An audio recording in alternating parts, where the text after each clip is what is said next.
Please go ahead, sir. This meeting is being recorded. Okay. Yes, sir. Sir. Okay. So in this session, I will be going to talk about three different aspects. First, GIS, then the remote sensing, and the disaster management using GIS and remote sensing. Actually, you might have been come across the term GIS and remote sensing, but the way in which it is used at present, the technology has grown to such an extent that today it is invariably used for different applications. So among the different applications, disaster management is also one such application. Before going to the disaster management, I would like to brief you about the GIS technology and remote sensing. So what is GIS means? It is a geographical information platform or information system.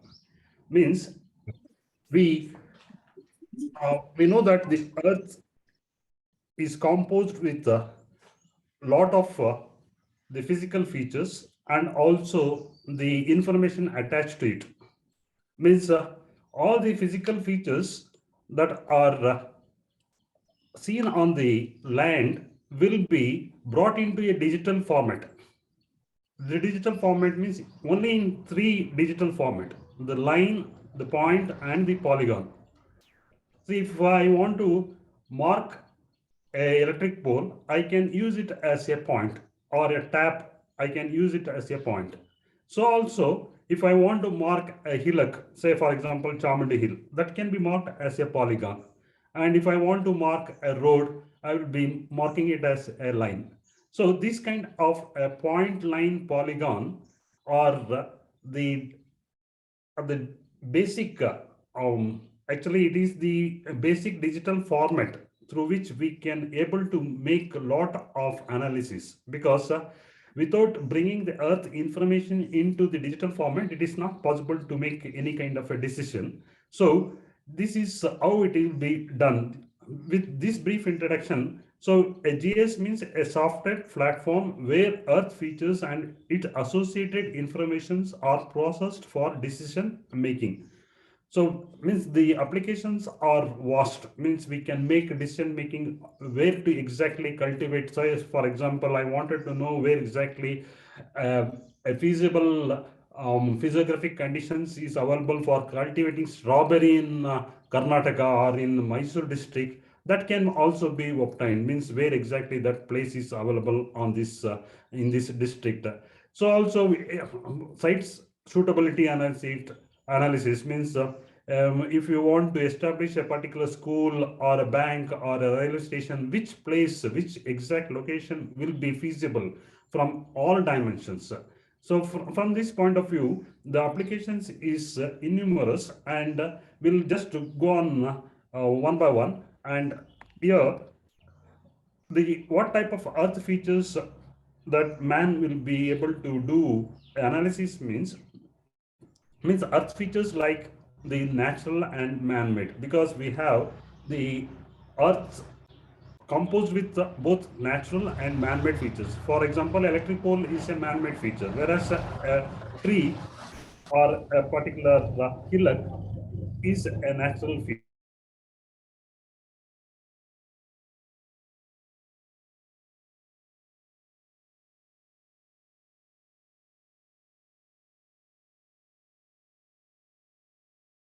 Only these three types of digital formats: the point, line, and polygon. So when we get those features, say for example, here I have written the information related to the natural features or cultural features, like for example, the Kaveri. Kaveri is a natural feature, and the information attached to is a non-spatial data. So we will attach the information attached to either to a natural feature or a man-made feature, the information related to that aspect. Say for example, just by marking it as a polygon, we can say that it is a Chamundi Hill. But the information there are a lot of information attached to it. So how many steps of Chamundi Hill? What is the altitude of the Chamundi Hill? So what is the number of pilgrims that visit Chamundi Hill? So such kind of many number of informations can be brought into one particular geographical entity or a particular feature, whether it is a man-made feature or a natural feature. It has got several informations, and all those informations will be attached to that particular what vector data. Vector data means it is nothing but the point, line, and polygon. So the data will be attached to in the form of a database. Means, for example, here I have now given an example. A house, a particular house, say for example, my own house or your house, has got a lot of information in it.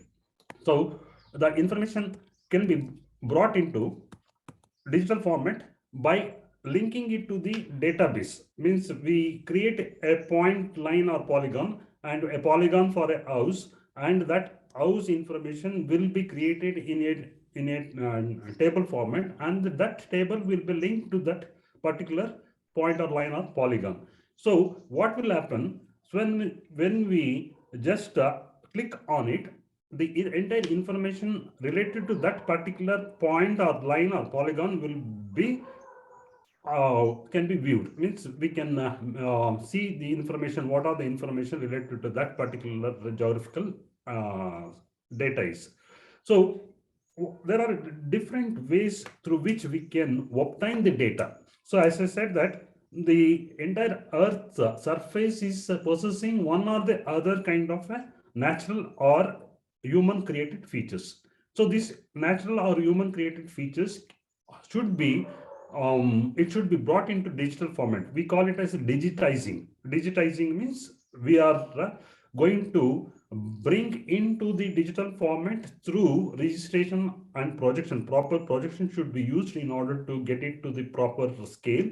And only when we bring all the Earth information into the digital format, that is the computer, means there are three major sources through which we can bring it. Means the topographical sheets, the topographical maps.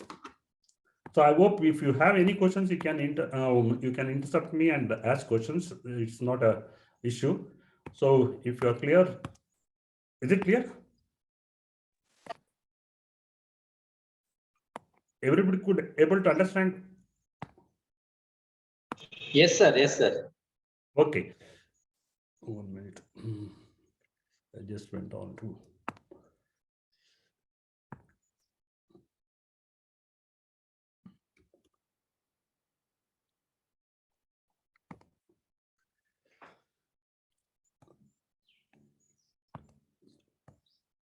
See, this is if I just mark it, I have marked a point. This point can be represented for any physical aspect, physical features, whether it can be a tap or a electric pole or a tree. A tree can also be marked like a point, right? And if I draw this line and say this is a road, this will be saved as a road in the system. In the GS platform, it will be saved as a road. And the information what is attached to it will be created in a different format. Means that is in the either in the Excel form database or any other database we can create, and the name of the road, the length of the road, the width of the road, the traffic on the road. So each and every information can be stored related to this particular line, this line segment. We call it as a line segment in the vector. So this particular from here to this, from node to the end node, what are the information that is related to this particular road, we can save it. So that will become a line data or a linear data. We call it as a linear data. And similarly, if I draw a particular polygon, and if I say that this is a one particular forest area, so this becomes a forest information. So the information related to the entire forest will be tagged to this particular polygon. So this kind of a data information means the spatial information will form a very good platform for analysis. So today you are using mobile phone for finding the shortest means when you ask the Google map to give the path or the route for the direction for any particular place, it will give 2-3 routes, means it will give 2-3 paths, means either it will be giving the shortest path as well as the traffic free path. So likewise, all this information or all this analysis was made possible by this kind of a GIS technology. Is it? So the technology has given scope for various types of analysis. As I said, that it can be used for agricultural region, agricultural planning, like site suitability analysis, or we can use it for the watershed management.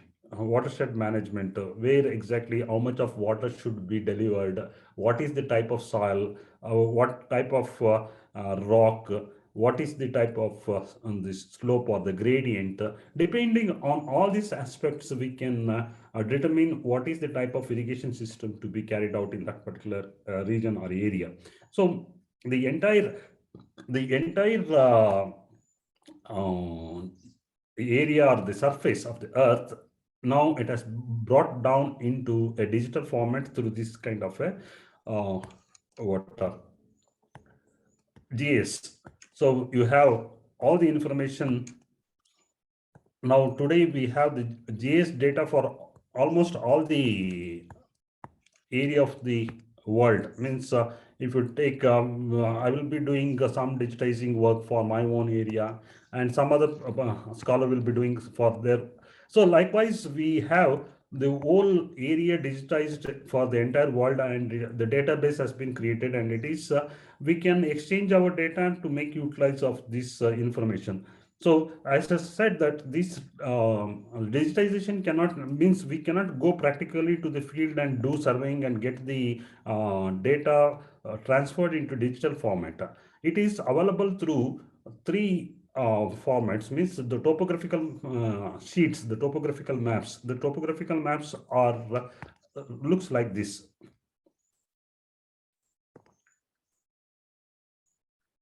So this is a topographical map which is showing a river with, means this is Shivana Samudra and Kaveri river branching into two branches, and it is moving on to the eastern direction.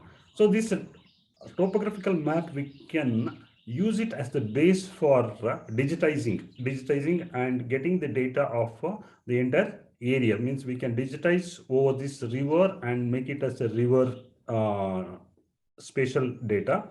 And there are also a lot of cultural data like the schools are there, bus stops are there, or railway lines, or the roads. So all those things, both human-made features as well as natural features will be digitized, and that will be used for further analysis. So now the technology has grown up to an extent, means through satellite image, the same area you can see in the topographical map, it was only plain, it was looking plain, and it's all human created. Topographical sheet or the topographical map is done through surveying, means the Survey of India has generated this information, this map, and it is looks plain, whereas the satellite image you can see the 3D, means where there is hillock and where there is a valley and the river, the exact shape of the river, everything can be seen in a exact format, right? So, and you find further, so the satellite image, the advantage of satellite image is that it can be viewed from a very small scale to a very large scale. So means this is a large scale map. This is a large scale map. So here we can see the whole southern India at a stretch. So that is the greater advantage of the satellite images. Means we can get it for to a micro level to a very vast area. And as I said that you can see the aerial photo taken. This can also be used, means even your photos, what you take in your camera, that can also be brought into digital format. Means you can take that photo and we had to do the registration. Exactly, we had to bring it to the projection. Means we had to use the projection. Georeferencing should be done. After doing the georeferencing, means the georeferencing is done in order to maintain the exact scale, the distance, the shape, this particularly the distance, the if the Chamundi Hill doesn't look like as exactly what it is on the ground, then also it will not be a good mapping. Suppose if the distance from Chamundi Hill to Mysore city bus stand, if it is not showing properly, then that map is also not correct. So for these reasons, we do georeferencing and bring it to the proper shape and scale. The shape, we had maintained the shape, scale, means the direction, all these things in map properties are there. Those properties should be done. So the satellite images are used to create thematic maps, to generate the data, and the applications can be done, and every bit of the earth is scanned. Means the major advantage of satellite images is that the every bit of the earth is scanned from the different satellites. So earlier, every 12 hours once the new image was available. Now it is every 1 hour we get a new image. Means it is not from one country. Means the satellite data is shared from different countries. Means either one or the other satellite will be passing over my house every 1 hour. So through this, we can able to get the data, what is happening. Means everyday data can be available from the satellite. So the large scale to small scale images are available. As I have already shown you, entire India can be viewed, or even a minute information like a particular house or a particular office can also be viewed through satellite. So I'll go to this. I'll show you some other information regarding that.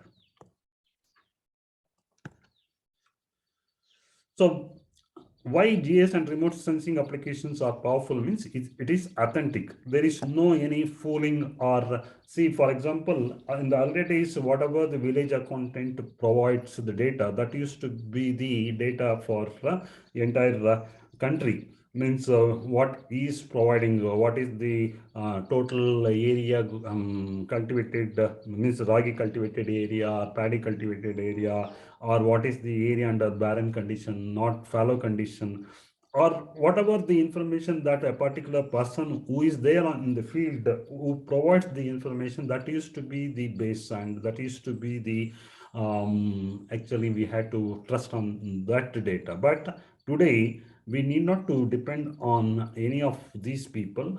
It is directly available. It is so authentic.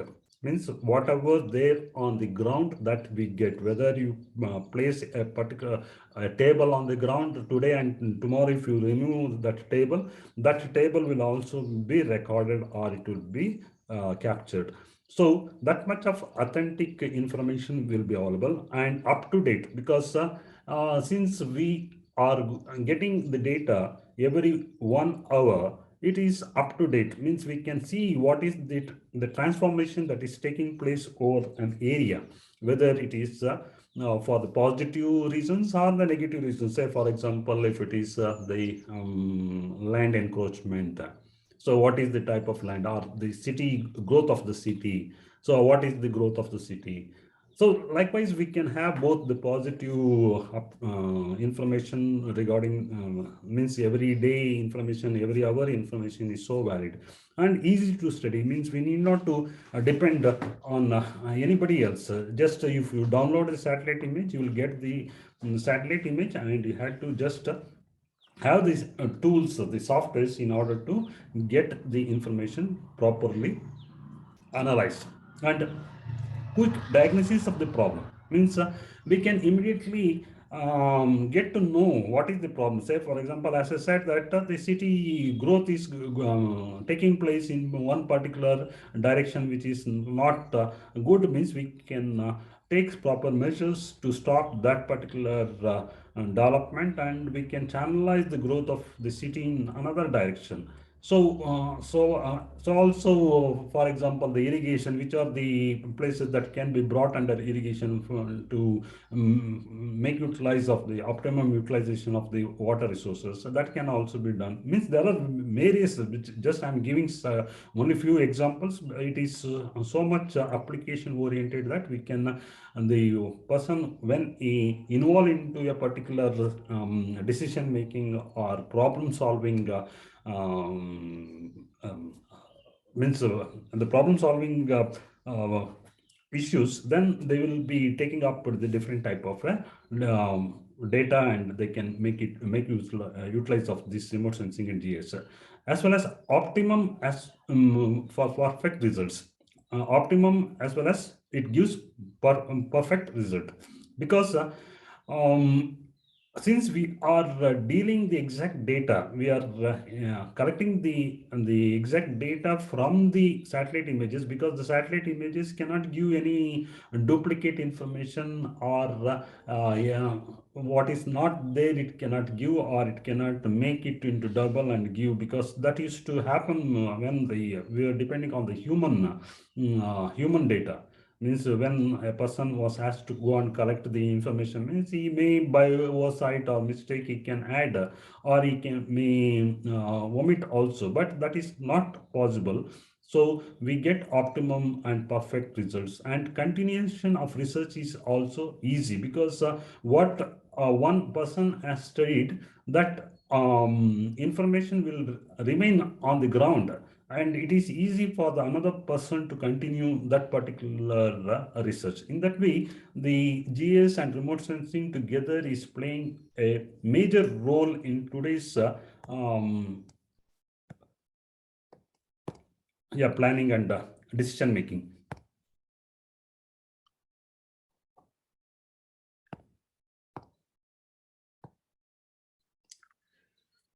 So what are the demerits of remote sensing? Means it is expensive. It is lack of skill, means we have lack of skilled persons, because the remote sensing data will be available in the form of reflectance value, the digital number. So we should know how to interpret, because it is not only if you know how to interpret, that is not the end of it. You should also know what exactly that feature is, and how to make inferences out of it. Say, for example, the satellite images give only the surface information. Suppose if I want to know what is the groundwater available in that area, again, that needs a skilled person. So not only to say that what is seen on the ground, it can be said by anybody by looking at the satellite image. Once if it is processed, and if it is all the digital numbers is converted into the pixels, and the pixels into visual format, any person can say that, okay, this is a river, this is a lake, or this is a agricultural land. But what exactly that particular crop, again, that will be difficult. Okay, in case even if they could able to go up to that level, but what is the geology underlying bedrock? What is the type of the soil that is available? What is the underground water level? So what is the mineral available? So this kind of a technical aspects, which can be done only through the skilled persons and who are having expertise in that particular area. So this is how the present GS and remote sensing is having a greater application on the day-to-day affairs. So I will move on to the next this one. Actually, let me give some highlight on the remote sensing principles. So if you have any questions, you can ask me. Otherwise, I'll move on to the next.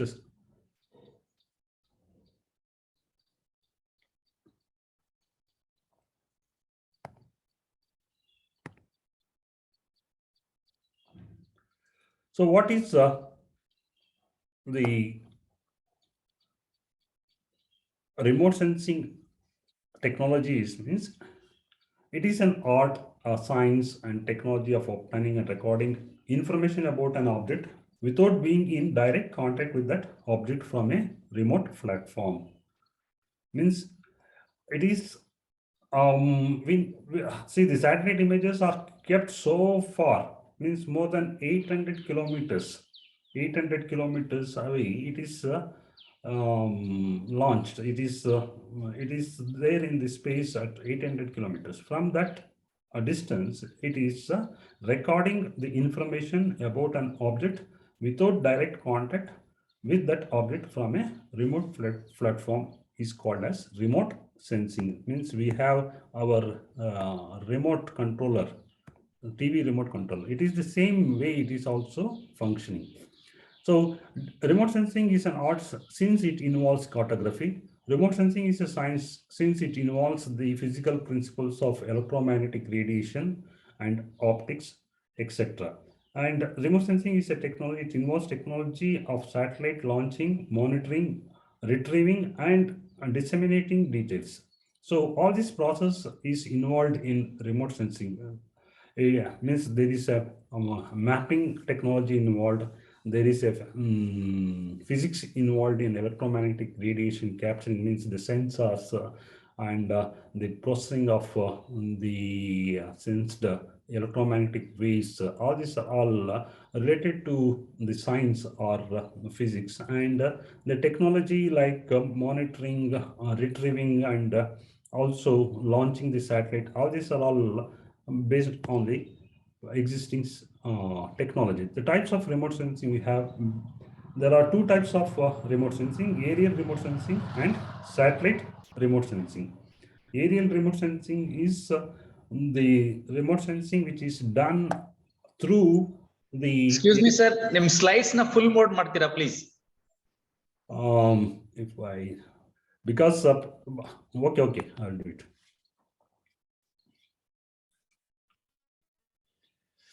So aerial remote sensing and satellite remote sensing. Aerial remote sensing is done through the aeroplanes. Means the aeroplanes and helicopters.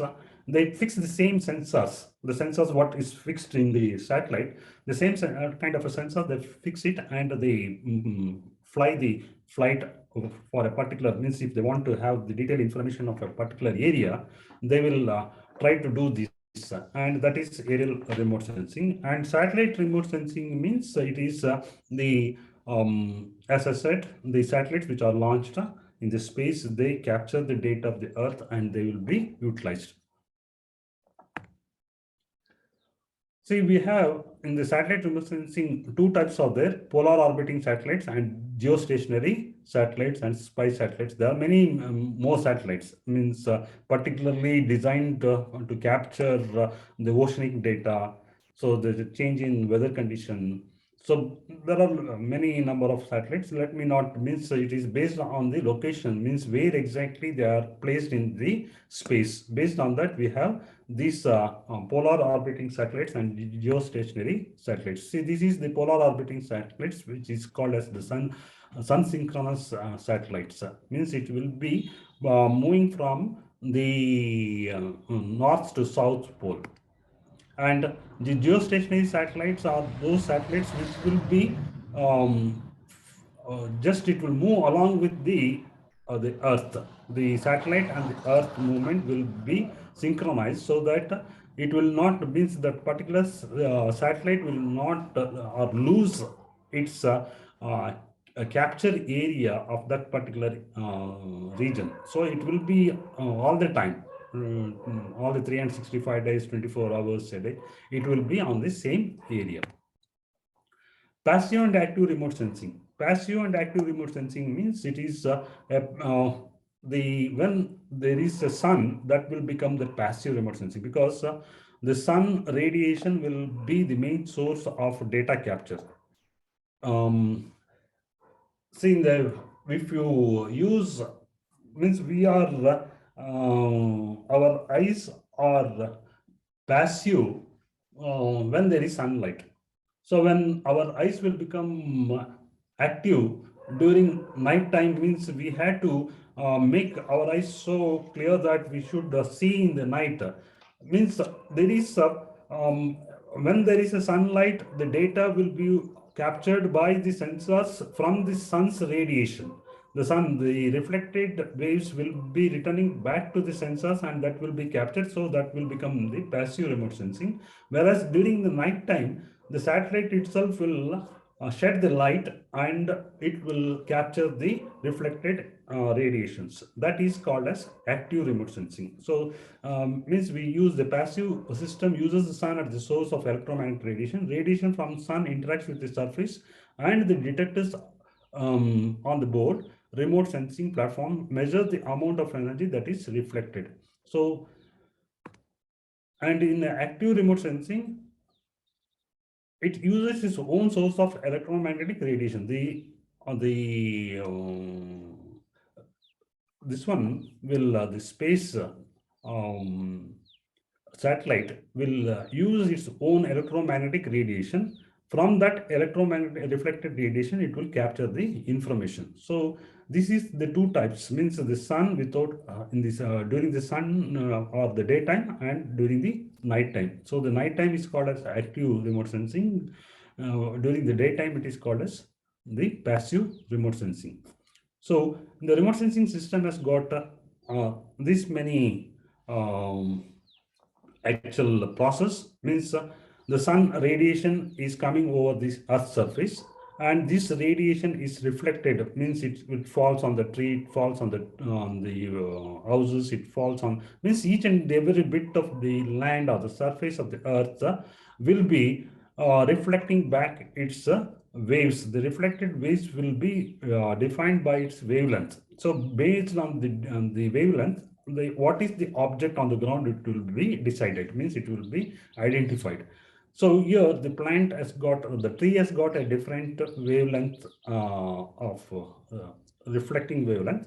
So also the grass will be having a different wavelength. The houses will have different wavelength. So this the sun radiation, as soon as it falls on any object, it will reflect it back, and the reflected waves are sensed by the sensors in the satellite. So once it goes to the satellite, then it will send it to the receiving station. You can see here a big means receiving antenna is there. This antenna will receive, and it send it to the processing chamber, means the our Asan control station is one major receiving station. So the satellite information will be collected from the space, and it will be processed in, means Indian Institute of Remote Sensing, and in Indian Institute of Remote Sensing in Dehradun and Hyderabad. They do the processing, means the collected information will be sent again, sent to these two places, Dehradun and Hyderabad. So directly it is received in Asan, and this information will be sent to them. So this is electromagnetic radiation, and you know that the light will have, means the sunlight will have all these wavelengths, means gamma rays, X-rays, ultraviolet rays, visible rays, reflected rays, thermal, microwaves, radio waves. So we are using, means in remote sensing, we are using only this visible, means the VIB-GAIA, what is shown here from the red to the maroon color. That is the exact means this is called as the electromagnetic radiation. In this electromagnetic radiation, most of our data is obtained from the visible wavelengths, and also we are using the thermal reflected infrared, the thermal infrared, far infrared, near infrared. So there are many waves are now utilized for remote sensing. So what happens when the electromagnetic energy passes from the surface of the earth? It will be scattering, it will be absorbed, it will be transmitted, it will be reflected, and it will be emissions. So means as soon as the the sun rays falls on the cloud, it will be scattered and some amount of will be absorbed and some amount will be transmitted back and reflection will take place and emissions will also occur. So image resolution means the satellite image, what we get from the satellite, that how much of clarity it has got.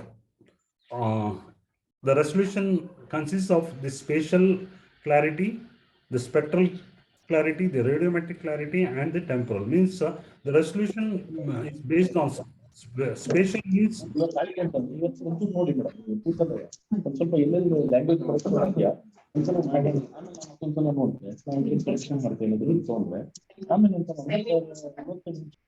Hello, sir. Spatial resolution. The spatial resolution refers to the minimum element area and size of the instantaneous field of view of the sensor. This is equivalent to the size of the pixel of the ground and determines the amount of spatial details contained in the image. So this is the spatial means how much of area that is going to be sensed by the sensor is the spatial resolution. So you can find in this picture the same area. You can find the more information if you want, the area will become much smaller, but the detailed information will be available. So the 10 meters pixel to here we can find, see the earlier 80 meters pixel. 1 pixel is equal to 80 meters means it is only if 80 meters of huge object is there, that will be recorded or it will be means it will come on the image and in the pixel format, 1 pixel. That 80 meters is equal to 1 pixel. Later on, the technology developed to 20 meters pixel, 10 meters pixels. Now it is 0.15 meter pixels are available. So you can find here Landsat. These are the various country means the different nations have launched the satellites. Say Landsat is American, Spot is the French institute, and the bottom two are the Indian, the Iconos and IRS. So you can see this is the Madurai and its environs, how clearly the temple site as well as the different, even small houses are also visible. So this is taken from more than 800 kilometers away from the Earth's surface. So you can imagine how much of clarity is there because of the advancement in the technology. We could able to, means earlier 1 pixel is equal to 80 meters means it was say for example any building or any feature which was the size of 80 meters, 80 by 80, only that particular object used to be represented or captured by the satellite. But today, even if you place your handkerchief or a pen on the building top, you can able to get captured that particular object. So that much of resolution has been enhanced, means that is spatial resolution. The spectral resolution refers to the actual the wavelength intervals detected by the sensors. The narrower the wavelength bands detected, the higher the sensor. So you can find the spectral resolution from visible blue to thermal infrared. Means we have the most smallest wavelength is blue and the largest wavelength is the red. So radiometric resolution refers to the ability of the sensor to distinguish the variation among the brightness of the features. So the temporal resolution, as I told you, what is the time period taken to cover a particular area. So earlier it was to be 22 days once. Now it is every hour we get this satellite passing over the same area. So this is means you can see the changes because of the temporal resolution, means what changes it is happening. We can see what was yesterday, what is today, that kind of changes we can able to notice. So Landsat programs, near polar orbiting, so I don't think it is all required. So Landsat is the first satellite launched in 1975 and later in 1978. So sensors like the MSS and RBV sensors were utilized, and you can find there are a lot of bands. So as I said that the 80 meters resolution means the first Landsat had 120 meters resolution and it was brought down to 80 meters resolution, and today we have 0.15 meters resolution, means 15 centimeters resolution data we have. So the orbital parameters. Is there any questions? Because I just speaking as a, if you have any questions from your side, you can ask me.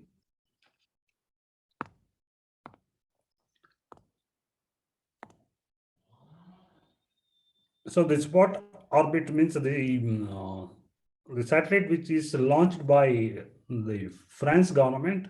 It is stationed 822 kilometers from the Earth's surface, and its inclination is 98.7 degree, and the resolutions per day is 14 plus actually, yeah, 14 plus pi, and the period is 101 minutes, and cycle duration is 26 days. And you can see the different spot satellites and its different characteristics. This is actually the spot payload, and is the panchromatic means it is only black and white. So you can find the multispectral.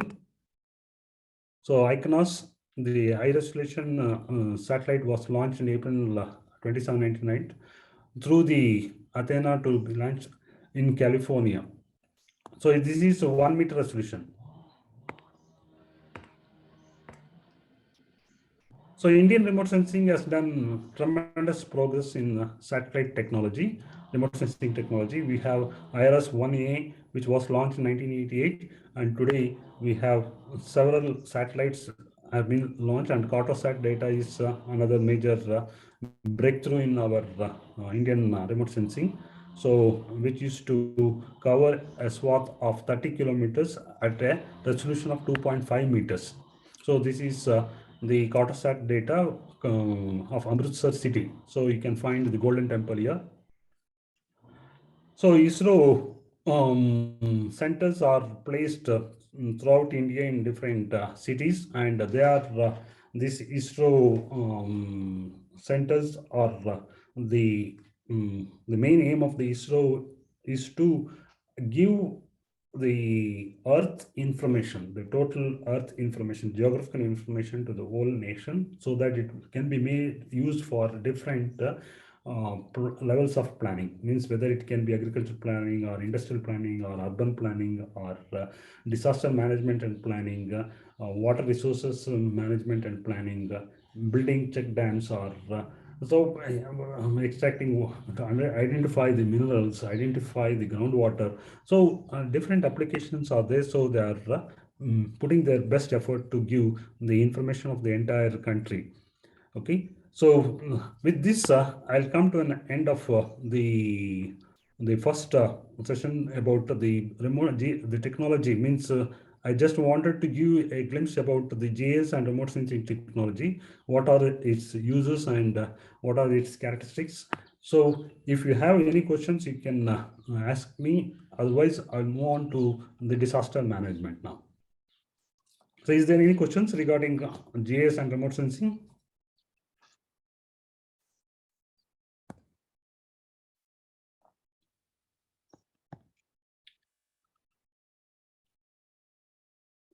Everybody can able to hear me?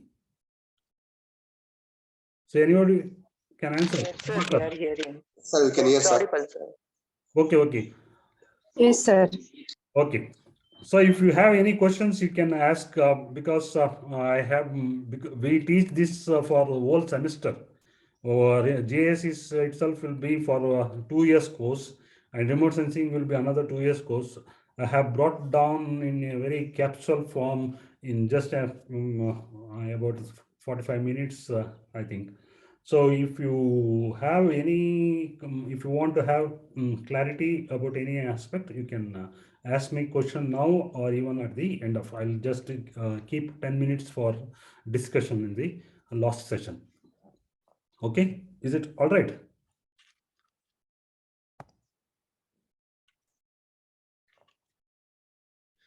So moving on to the disaster management. So actually disaster has become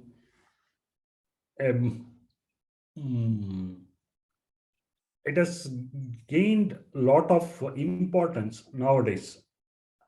So whether it was not a problem earlier, disaster means everybody know that it is a very tragic event. So whether if it is a disaster, any kind of a disaster, natural or human-made disasters, or tragic events. So, but today the disaster management or disaster has gained a lot of importance. Means not, I'm not saying in the sense that earlier the disaster was not existing or it was not painful. The disaster study, people now giving importance. Means people means it is the government as well as the scientists. They are giving more and more importance for disaster studies. Why means it is for two reasons. One, definitely it is having a lot of threat on mankind. So any disaster has got a threat on mankind. Secondly, why it has become so important nowadays means it is because of the technology. Means earlier we were not able to know what exactly the problem is, how to check that issue or how to find a solution to it. But today, because of the GIS and remote sensing technology, we could able to make a tremendous decisions. Means we can, I cannot say that a disaster can be totally stopped. It can be prevented, but we can mitigate. We can make the impact lesser. Not although it is not, because I cannot or anybody cannot on this earth totally stop an earthquake or stop a cyclone or a tornado. So this is not at all possible from the human side. But what best we can do, we can be able to uh, reduce the impact. That is what the mitigation is. Reduce the impact. How we can reduce the impact? That is what the disaster management is. Means we are having a good science and technology that is added with the GIS and remote sensing. This technology has given a good way to judge upon the issue, find the solution to it, and monitor, and finally, at least in some cases, it is also possible to prevent, say for example, landslides. It is possible to prevent, where exactly we identify through this remote sensing and GIS technology, we can able to identify which are the prospective regions of the land that will have landslides. So in such type of places, we can go and fix a proper, we can take proper measures in such a way that that landslide should not occur. So in such a way, it is only possible for only few. It is not possible for to prevent earthquake or volcano or cyclone. So this is not possible. So in only say for example flood we can prevent, landslides we can prevent, but not all the time, every time. So this is only possible to some extent. Preventing is totally a remotest possibility, but it is possible to some extent. That's all. So you cannot say that the technology has given a big scope for even to prevent it. No, not at all. It is only we can reduce the impact.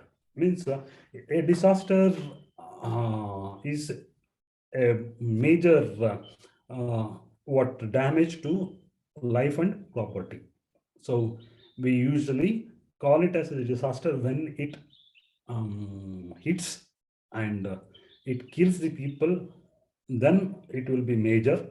If it doesn't hit or kill the people, it will be minor disaster. If what it only damages the property, if there is no any loss of life, loss of property, then it will not be a disaster. So, for example, disasters are taking place.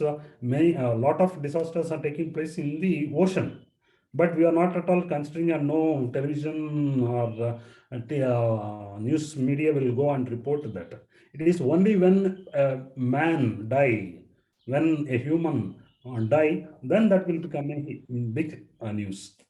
So disasters are occurring every day in most of the places. One or the other part of the earth is experiencing, world is experiencing disaster. But when it strikes the human habitation, then it becomes a greater news. So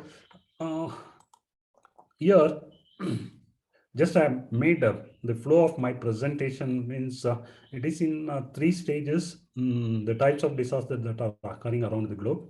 Secondly, the disasters which are occurring in India. Thirdly, disaster management and mitigation agencies in India. And lastly, the desertification means I have done disaster management studies regarding the desertification and Uttarkashi landslide analysis and the flood disaster management, the earthquake probability and its impact on Mysore city.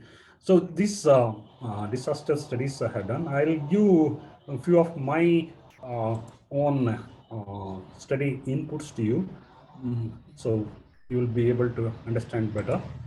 So this is from the global to India, India to Karnataka, and Karnataka to Chamarajanagar district, because that is one of the most hot spot with regard to the desertification is concerned, the climate change is concerned. So I have been concentrating for this particular area for the last 20 years. So I will be explaining to you one by one. So as I said, that disaster is an event that occurs suddenly, unexpectedly in most cases, and disrupts the normal course of life affected area. So hazard is an event that has potential for causing injury, loss of life, or damage to property or environment. So any potential threat is identified as a hazard, and a disaster is an unexpected, suddenly developed event. The term natural hazard refers to all atmospheric, hydrologic, geologic, and wildfire phenomena that, because of their location, severity, and frequency, the potential to affect humans, their structure, or their activities adversely. Means the human activities are affected adversely because of its severity. So what are natural disasters? The natural disasters are volcanic eruptions, earthquakes, cyclones,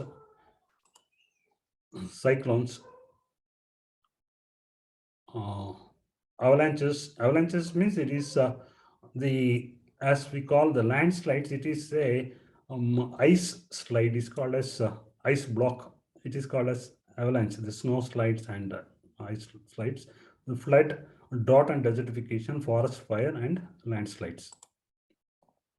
So there are some natural disasters which has occurred since 1948, and if you just go on seeing, actually this table has been got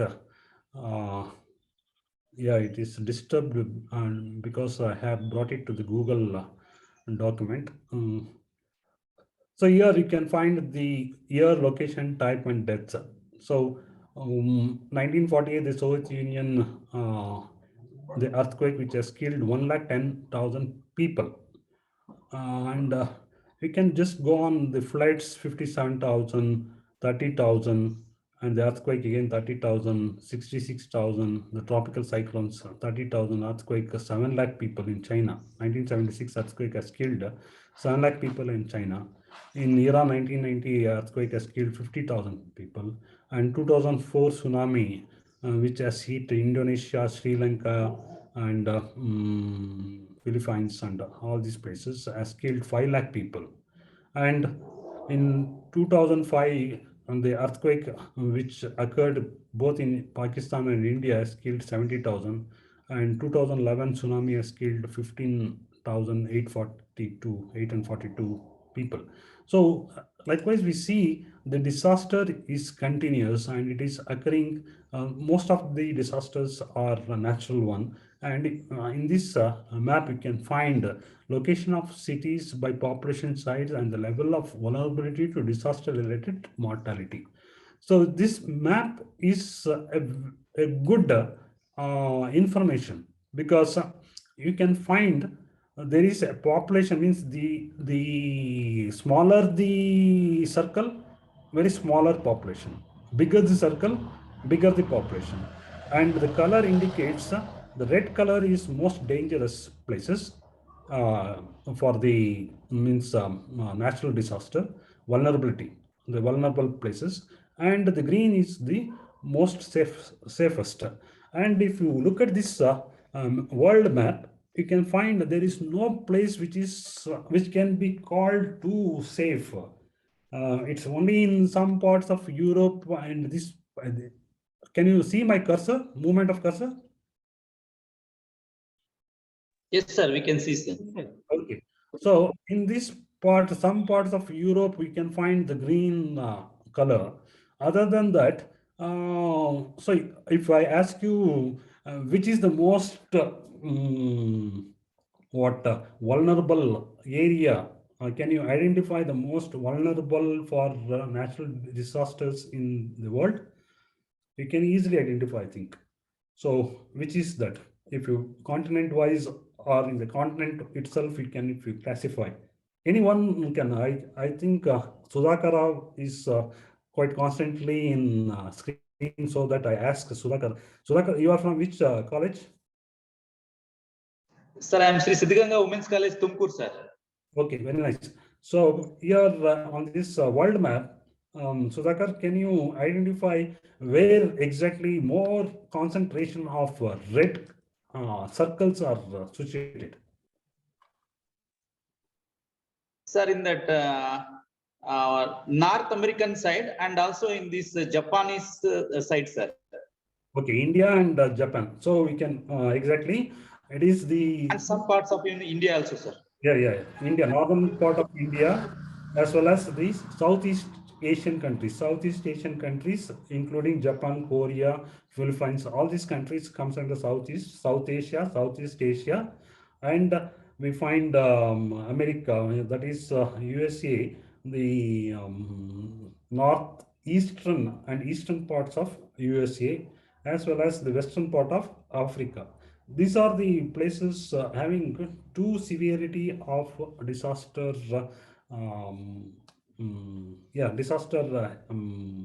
What we have identified them as the vulnerable for more disasters.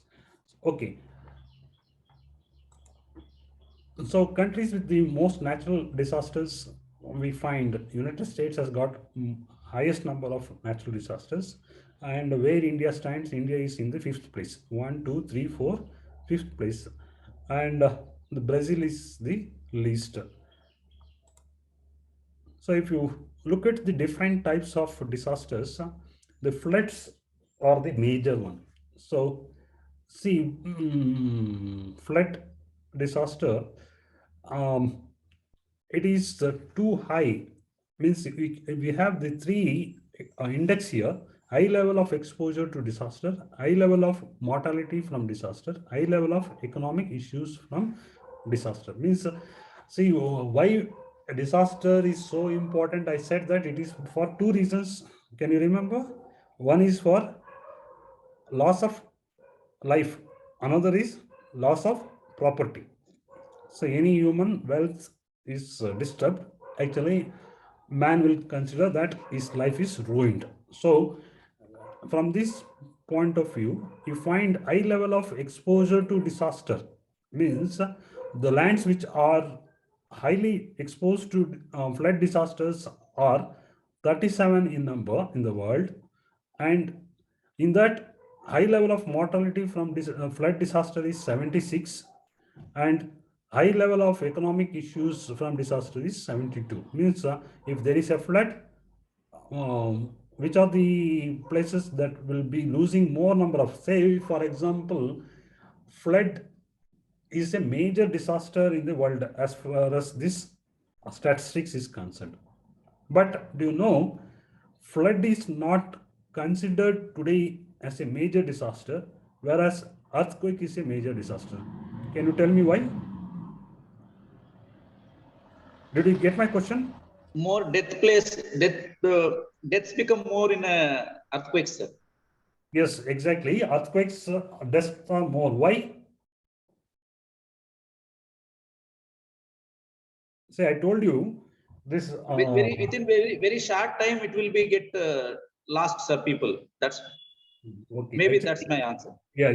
You are right. Actually, it occurs suddenly. We cannot predict the earthquake, whereas the flood we can predict. Flood we can predict, cyclones we can predict, drought we can predict, landslides we can predict, volcanoes and earthquakes we cannot predict. Even to certain extent, volcanic action is also predicted. Forecasted means I'm talking predicted, not predict means it is may occur or may not occur, but it is forecasting. Floods can be forecasted, cyclones can be forecasted, volcanoes to some extent it can be forecasted, landslides to some extent it can be forecasted, but earthquake is not forecasted properly. So even if we say that the earthquake may take place, it may take place not at the proper time or not at the proper location. There will be some variation in time and space. So earthquakes, it's quite difficult. So the floods are, even though the floods are more in occurrence, but nowadays the floods can be mitigated in a very systematic manner. Internally displaced persons from natural disasters. Just if you see a disaster, if it occurs, how much it will affect on human day-to-day life. If the human activity itself is come to a standstill, then that is a great disaster. So from this point of view, in this map we can see where the disaster has resulted into a greater disturbance to the people. So the most affected area is China, and the next comes India, USA, and the Alaskan region, and the rest of the countries have means you can see in this scale the 10,000, 5 lakh, 3 million, 9 million, means how much of people, means 3 million is in China, and whereas in the USA and India, nearly 5 lakh people will get affected, and the rest of the countries are having much lesser impact. So calculation of risk in percentage. So what is the percentage of risk regions? So if you look at this map, you can see the risk. See, earlier I said the vulnerable regions are Southeast Asia. Vulnerable regions are Southeast Asia. No doubt, even in this, the risk percent is more than 8 to 11%. But India, it is having very less risk. So, and you just see America. So what it indicates, greater the science and technology utilized, lesser the impact, the mitigation, the risk will come down. That is what the disaster management is. We cannot totally prevent the disaster, but we can reduce the disaster impact. So in that way, so in the previous map slides, we saw USA is having highest risk, China is having much more highest risk, but here means vulnerability as far as the vulnerability displacement. But here the risk is less because they are utilizing the technology to a greater extent, and that whereas you see the African country here in Africa, actually, if you go to the previous slide, see, Africa is having almost a very small displacement, and you see Africa, when compared to India, China, USA, Africa is not having that much of greater vulnerability to disaster. But if you look at this map, this is having higher risk because there is no proper mitigations or disaster management. So that is the reason. So the science and technology or the disaster management comes into help by utilizing the technology, we can reduce. So those, though African countries are having a very small level of vulnerability, but even the small disasters can bring a great loss to human life and property. Number of weather-related disasters you can find again India, China, USA. These places are having greater risk. Okay, so most of the cyclones and here tornadoes, hurricanes will take place in America, and it brings a lot of disturbance to life and property. Okay.